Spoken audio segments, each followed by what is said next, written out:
আসসালামু আলাইকুম সবাই, welcome and welcome back to my video. তো এই যে দেখো, আমি খুবই সুন্দর একটা হ্যান্ডওয়ার্ক ব্লাউজ বানিয়েছি, যেটা ফ্রেঞ্চ ওয়্যার আর স্টোন সিকোয়েন বিটস এইগুলো দিয়ে ওয়ার্ক করেছি। আর দেখো ব্লাউজটা খুবই সুন্দর, এই স্লিপটা হাইলাইট করেছি আর ছোট ছোট booties and half neck work করেছি। তো আমাকে এখানে দেখো ক্লায়েন্ট খুব সুন্দর একটা শাড়ি দিয়ে গেছে। তো শাড়িতে এরকম ছোট ছোট মোটিভ করা আছে, যার উপরে কিছুটা অংশ মানে যে পোর্শনটা অ্যাকচুয়ালি শো করবে সেই পোর্শনগুলোতে সব বুটিজের কাজ করা আছে, হ্যান্ডওয়ার্ক এরকম দেখো। আর পাড়ে এরকম খুব সুন্দর জারদোসি অ্যান্ড স্টোন ওয়ার্ক এখানে করা আছে। আর এই যে পাড়টা খুব সুন্দরভাবে হাইলাইট করা আছে, দেখো খুব সুন্দরভাবে হাইলাইট করা আছে। আর আর ব্লাউজটা একদম সিম্পল, পুরো সলিড ছিল, কোনো ওয়ার্ক ছিল না, শুধু এই যে স্লিভে এখানে এই যে একটু ওয়ার্ক আছে। কিন্তু ব্যাপারটা হচ্ছে এই স্লিভে যে ওয়ার্কটা করা আছে এমন পোর্শনে করা আছে না, আমাকে হয় পার্টটা কেটে স্লিভটাতে মানে হাতের এই পোর্শনটাতে বসাতে হবে, না হয় আমাকে ওয়ার্কটাই মানে উঠিয়ে দিয়ে তারপরে আমাকে আবার ওয়ার্ক করতে হবে। তো মানে দুটোর মধ্যে একটা করতে হবে। তো আমি এখানে এই যে ওয়ার্কটা করাচ্ছে না, এই ওয়ার্কে এখানে যে এই ছোট্ট যে মতিটা দেওয়া আছে, এই যে এটা আমার কাছে অ্যাভেলেবেল নেই। তাই আমি ক্লায়েন্টকে বলেছি যে আমি এটা চেঞ্জ করে অন্য একটা মানে স্টোন দিয়ে দেবো বড় সাইজের। আর মোটামুটি এই ওয়ার্কটা রাখারই চেষ্টা করব, বিকজ পুরো শাড়িটাতে মোটামুটি এই কাজটা আছে। বাট এই যে ছোট ছোট এই যে স্টোনের এই কাজটা আমার ভালো লাগছে না। তো এটা হচ্ছে ফাঁকিবাজি কাজ একরকম বলতে গেলে, মানে এটা তো খুবই শর্ট টাইমে হয়ে যায়। তো এটা তো খুব একটা বেশি খাটনি নেই, কিছুই নেই। তো আমার এই ওয়ার্কটা বেশি পছন্দ হচ্ছে, তাই আমি এটাই রাখতে চাইছি অ্যাকচুয়ালি। তো আমি সবগুলো ফ্লাওয়ারে মানে হ্যাঁ স্লিভে যত মানে যে ফ্লাওয়ার কটা আসবে সব কটাতে আমি এই ওয়ার্কটাই রাখবো। বাট এই যে এই কাজটা আমি আরোই তুলে দেবো, কারণ এই যে স্প্রিংটা আছে না, মানে যেটা জারদৌসি মানে ফ্রেঞ্চ ওয়্যার যেটাকে বলা হয়, জারদৌসি কাজ যেটাতে করে সেটা দিয়ে। তো এই কালারটা সেম টু সেম কালারটা আমার কাছে নেই, আমার কাছে একটু গোল্ডেনিশ আছে। আর এটা একটু ইয়েলো টাইপের, পেল ইয়েলো টাইপের এই স্প্রিংটা আছে। তো আমি এটা সেই জন্য উঠিয়ে দেবো, কারণ আমাকে সবকটা সেম কালারেরই করতে হবে সেই জন্য। আর আমি এই যে ওয়ার্কটা করবো সেটা খানিকটা এটার সাথে যাতে সিমিলার থাকে সেই মতন করে করব, কিন্তু আমি একটুখানি ডিফারেন্ট করব। আর এই ছোট ছোট বুটিসগুলো, এই যেহেতু এটা পুরো মানে একদম সলিড কোনো কিছু নেই, তাই ছোট ছোট বুটিসগুলো দেওয়ার চেষ্টা করব। তবে এই যে একটা বুটিস মতন করেছে এটা করব না, এটা আমার খুব একটা ভালো লাগছে না। তো আমি একটা ছোট বুটিস নিজের থেকে বানিয়ে সেটা আমি করব। তো আমি এবার শাড়ির পিসটা মানে ব্লাউজের পিসটা পুরোটা কেটে তারপর আমি প্যাটার্ন কেটে দেন লাইনিং ফেব্রিকগুলো, আদার্স যে কাজগুলো আছে লাইনিং ফেব্রিক কাট, মেন ফেব্রিক কাট, সেগুলো করবো। তো এখন আমার কাজ হলো ব্লাউজের পিসটা পুরো কাট করে ফেলা। তো এইখানে আমার প্যাটার্ন কাটা কমপ্লিট হয়ে গেছে। আর এটা মেন ফেব্রিক, এটাতে আমার লাইক্রা ফিউজিংও লাগানো কমপ্লিট। আর এটা হচ্ছে লাইলেন ফেব্রিক। তো এবার আমি এই প্যাটার্ন ওয়াইজ আমি এই ফেব্রিক দুটোই কাট করে নেব। তো আমার এখানে দেখো মেন ফেব্রিক আর লাইলিন ফেব্রিক সব কাটা কমপ্লিট হয়ে গেছে। আর এখানে দেখো একটা কি প্রবলেম, এই যে খালি সুতো বেরিয়ে যায়।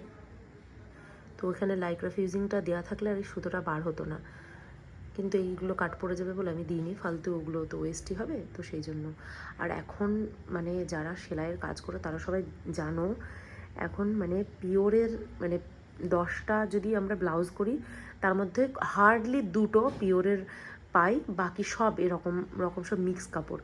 আর সব মিক্স কাপড়গুলো এরকমভাবে খুব ডিস্টার্ব হয়। আর কিছু কিছু কাপড় তো একদম রোল করে যায়, মানে কাটবো সঙ্গে সঙ্গে রোল, মানে মনে হবে এগ রোল পুরো একদম টয় করে ঘুরে যাবে, এরকম একটা ব্যাপার। আর এই যে সব থেকে বেশি প্রবলেম হয় এই পার্টটাতে নিয়ে, মানে এই পার্টটা একটু কার্ভে কাটা, তো এইখানটাতেই এত সুতো বার হয়। কিন্তু এখানে আমি এই ফিউজিংটা দেওয়ার কারণে এটা তো উল্টো দিকে একটা গ্লুয়ের ব্যাপার থাকে, তো সেই জন্য একটুকুও বার হয়নি, এটা একদম ঠিক আছে। নাহলে এই পার্টগুলো না, এই মানে যেগুলোতে সুতো বার হয়ে যায় আর লাইক্রা ফিউজিংও দেওয়া থাকে না, আমি খুব ফেস করেছি আগে। তো এই পার্টগুলোতে খুব সাবধানে মানে ভীষণই সেন্সিটিভভাবে একে রাখতে হতো, মানে খুব সাইডে রেখে তারপরে মানে সেলাইয়ের সময় ওকে মানে হাত দেওয়ার একটা ব্যাপার। নাহলে বেশি যদি এদিক ওদিক মানে নাড়াচাড়া করা হয় না এরকমভাবে, ঠিক এরকমভাবে সুতো বেরিয়ে যাবে।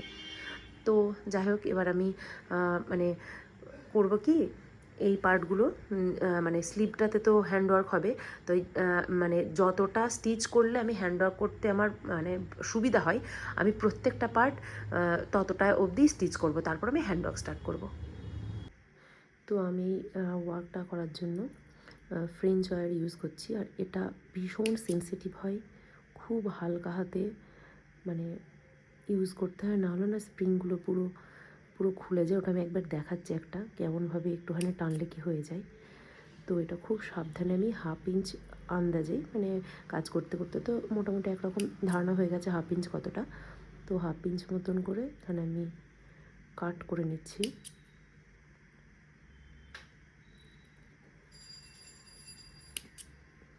একটু এদিক ওদিক হয়তো একটুখানি পয়েন্ট এদিক ওদিক হবেই, আর হ্যান্ডওয়ার্ক তো ইমপারফেকশনই হয় অ্যাকচুয়ালি। তো এই যে, আর একে যদি একটুখানি জোরে টানা যায় তাহলে ঠিক এরকম হয়ে যাবে।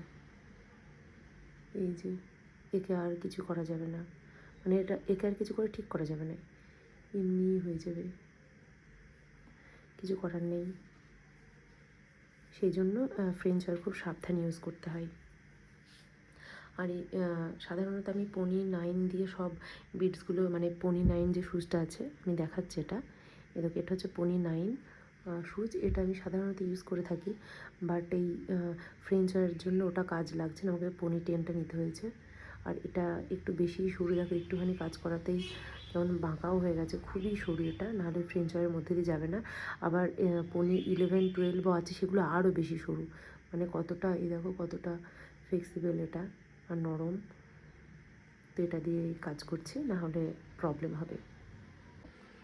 তো এখানে দেখো ব্লাউজটা আমার অনেকটাই, মানে এই স্লিভটা প্রায় কমপ্লিট হয়ে গেছে, শুধু একটু হালকা এখানে 2-3টা বুটিস করতে বাকি আছে। আর এখানে আমি এই যে কাঠদানার ওয়ার্কটা করেছি, এটা সেম টু সেম ওই শাড়িতে ছিল ওটাই করেছি, এই স্প্রিংটাও সেম ওটাই দেওয়া ছিল, আমি শুধু এখানে হালকা যে সিকোয়েন দিয়ে ডিজাইনগুলো আছে এগুলো একটু চেঞ্জ করে দিয়েছি। আর এই যে আমি ভিতরে যে ছোট ছোট পুচকু পুচকু বুটিসগুলো দিয়েছি, সেগুলো আমি অ্যাকচুয়ালি ডিজাইনের উপরেই একটুখানি মেনটেন করে ব্যাপারটা দিয়েছি, মানে যেখানে সেখানে বসিয়ে দিইনি। শাড়ির যে ডিজাইনটা আছে, ছোট ছোট পাতাগুলো আছে, তার উপরে আমি ছোট ডিজাইনগুলো এখানে করেছি। তো এই পাড়ের হাইলাইটটা আমার কমপ্লিট। এটাতে আরও হেভি ওয়ার্ক করা যেত, বাট টাইম একদমই শর্ট, সেই জন্য করা যাবে না, কারণ আমাকে খুব শর্ট টাইমে ব্লাউজটা করতে দিয়েছে, তাই এই পর্যন্ত করছি। আর এই যে দেখছো খুব সুন্দর সুন্দর আমি এইটা সিমিলার বুটি যেখানে বানিয়েছি, খুব সুন্দর লাগছে। তো চলো আমি এখানে একটা করে দেখাই বুটিস। তো এখানে আমি একটা এই যে স্প্রিং মতন, এটা জারদৌসি এই যে ফ্রেঞ্চার, এটা আমি নিয়ে যেখান থেকে আমি সুতোটা তুলেছি সেই জায়গাতেই আবার আমি এখানে এটা দিয়ে দিচ্ছি। আর এই কাজটা খুব সাবধানে করতে হয়, মানে হুড়ুম দুরুম করে করলে একদমই ভালো হবে না। তো এটা ধরে যে জায়গাটায় করলে সাইজটা ঠিকঠাক হবে সেখান থেকে আবার সুতোটা তুলে তারপরে একটা বিটস আর একটা সিকোয়েন্স নিয়ে, দেখো আমি কাজ করতে যাব তখনই এই সমস্ত গণ্ডগোলগুলো ঘটে, মাঝে মাঝে না আমারই মাথা খারাপ হয়ে যায়।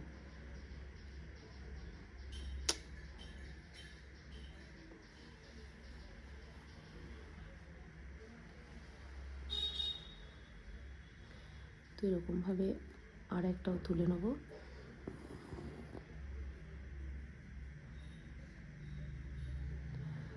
অনেকে না মনে করে যে, মানে অনেকে মনে করে কি, আমাকে ডাইরেক্ট এরকমও বলেছে যে যখন প্রাইস জিজ্ঞেস করে আমি প্রাইস বলি যে এটা এরকম।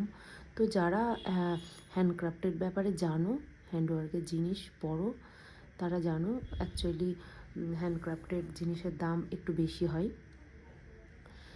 তো তারা বুঝতে পারে ব্যাপারটা কেন দাম বেশি, কিন্তু যারা বুঝতে চায় না, তো তারা এরকমভাবে ডাইরেক্ট বলে অ্যান্ড মনে করে যে এই তো 2-1টা পুঁথি লাগাতে আবার এত টাকা। অ্যাকচুয়ালি কী বলো তো, 2-1টা পুঁথি না, মানে 2-1টা পুঁথির জন্য টাকাটা নয়, টাকাটা হচ্ছে পুঁথিটা লাগাতে। এই যে আমি এই ওয়ার্কটা করছি, এটার যে মেটেরিয়ালগুলো আছে এগুলোর কত আর দাম হবে, খুব বেশি দাম তো নয়, কিন্তু এটা যে ধৈর্য ধরে লাগানো, এই যে এই কাজটা আমি করেছি 5 থেকে 5.5 ঘন্টা আমার টাইম লেগেছে। এই যে আমি এতটা আমার টাইম ধৈর্য ধরে এই কাজটা যে আমি করছি, অ্যাকচুয়ালি দামটা ওখানেই হয়।